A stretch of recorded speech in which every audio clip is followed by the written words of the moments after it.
અને ઋષિકેશ જેવા આ ધામની અંદર ઉપસ્થિત સર્વે શ્રોતાજનોના હૃદયની અંદર બિરાજમાન શ્રી હરિને ભાવથી મારા વંદન.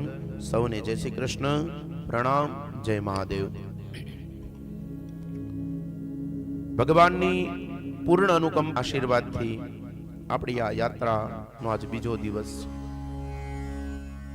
ગઈકાલની ચર્ચાની અંદર જ મેં કીધું કે બિનુ હરિ કૃપા મિલે નહીં સંતા. જ્યાં સુધી ઈશ્વરની કૃપા ન થાય ને બાપ, ત્યાં સુધી સદવિચારોની પ્રાપ્તિ ન થાય. અને જ્યાં સુધી સદવિચારોની પ્રાપ્તિ ન થાય ત્યાં સુધી તમને ભક્તિના માર્ગની અંદર આવવા માટેની પરમિશન મળતી નથી. એકવાર સદવિચારો તમારા જીવનની અંદર આવે એટલે ઓટોમેટિક તમે ભક્તિના માર્ગ ઉપર ચડો છો.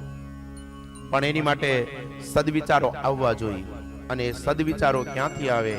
કે આવી ભાગવત કથાઓ થતી હોય, જ્યાં જ્યાં ભગવાનનું ભજન થતું હોય,